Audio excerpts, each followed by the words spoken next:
today, I want to take you behind the scenes of some real-life career killers that can ruin even the most talented professionals' chances at success. Can you imagine working alongside someone who never seems to advance no matter how skilled they are? Someone whose personality is so off-putting it feels like a weight dragging down everyone around them? Let's dive into these stories, and I'll start with one of my own. It was early in my career when I first encountered what I call all-consuming negativity. Sarah was an incredibly talented graphic designer. Her work spoke volumes about her technical skills, but there was something else that overshadowed everything she did. She walked into the office each day like a storm cloud, always ready to rain on everyone's parade. Can you imagine starting your Monday morning with someone who can't bring themselves to say anything positive? "Oh great, it's another day wasted," Sarah would mutter under her breath as soon as we hit the elevator. The worst part was that no one could get through to her. I tried talking to her about how her attitude affected others, but she just shrugged it off like I was wasting my time too. Her negativity wasn't just a mood, it was a lifestyle. She complained about clients, management, and even the company's coffee selection. Every idea or proposal met with skepticism or outright dismissal. "Why bother? Nothing will ever change anyway," Sarah would sigh. And then there were the days when she dragged us all down into the abyss of her pessimism. The more we tried to cheer up or lighten the mood, the more she dug in her heels and pulled everyone along with her. It was exhausting just trying to keep our heads above water while working alongside someone who refused to see any good coming their way.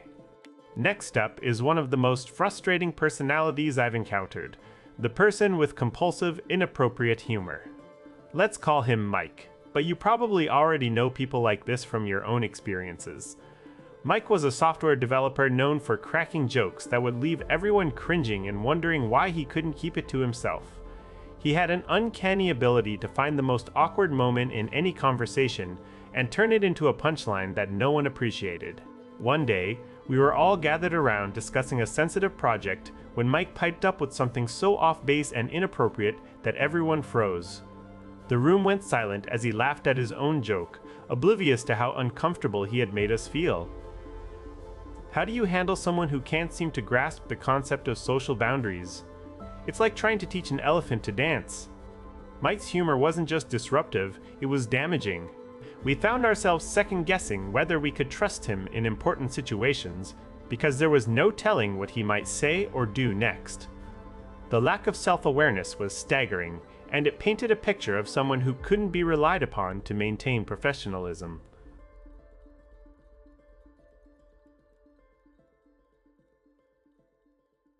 Now let's talk about the drama queens, those people who seem to thrive on conflict rather than avoiding it. Let me introduce you to Lisa, our marketing manager with an insatiable appetite for office gossip. She wasn't just involved in every bit of workplace drama, she amplified it tenfold. You'd think someone with her position would know better, but nope, she was the queen bee of backstabbing and rumor spreading. Whenever there was a disagreement or issue to be resolved, Lisa was right at the center of it, stirring up trouble like a storm brewing on the horizon. "Did you hear about Sarah?"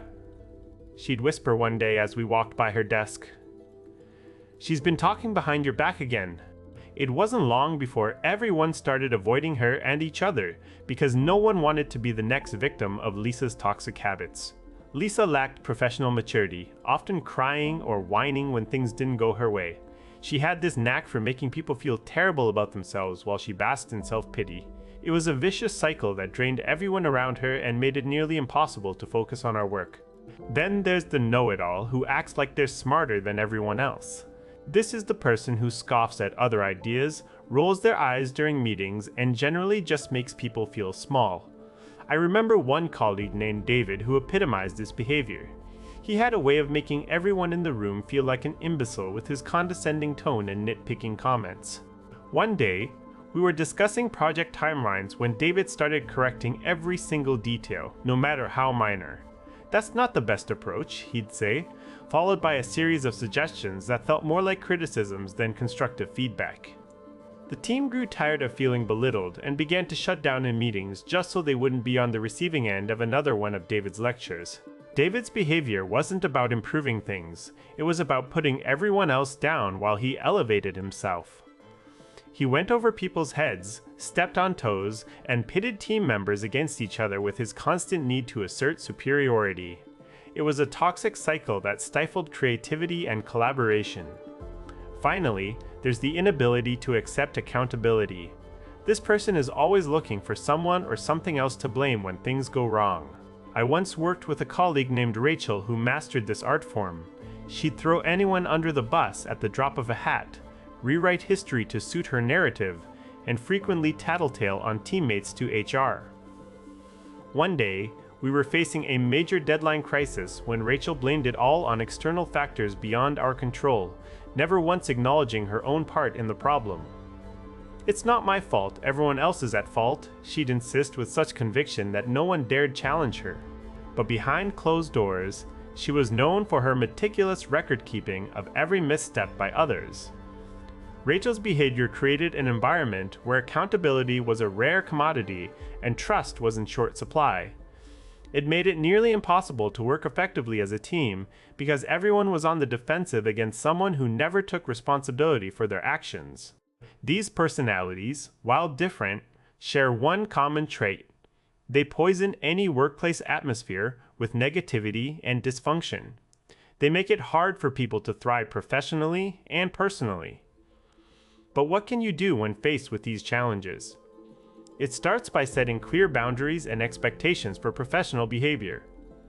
Encourage open communication where everyone feels heard and valued without fear of ridicule or backlash. Foster a culture that rewards accountability, collaboration, and mutual respect. If someone's behavior is causing significant issues, address it directly but respectfully. Seek to understand their perspective while making your concerns known in a constructive manner. Sometimes, simply acknowledging the impact of negative behaviors can be a powerful catalyst for change. Ultimately, creating a positive workplace environment requires everyone's commitment, from leadership down to every individual contributor. By focusing on what unites us instead of dividing us, we can build teams that thrive and succeed together. In conclusion, these personalities may be challenging, but they're not insurmountable obstacles. With the right approach and mindset, you can turn a toxic work environment into one where everyone feels valued and supported. Let's strive to create workplaces where positivity and growth are the norm rather than the exception. This is an insightful analysis of workplace dynamics involving negative personalities. Could you provide some practical tips or strategies for addressing these issues in real time? Specifically, how might someone effectively communicate with a colleague who consistently exhibits one of these toxic behaviors without escalating tensions? Certainly. Addressing toxic behavior in the workplace can be challenging, but it's crucial to maintain professionalism and seek constructive solutions. Here are some practical steps you can take when dealing with colleagues who exhibit negative or disruptive behaviors. 1. Set clear boundaries, private conversation. Arrange a one-on-one meeting where you can discuss your concerns privately. Use I statements. Start the conversation by expressing how their behavior affects you and others using I statements, such as "I feel."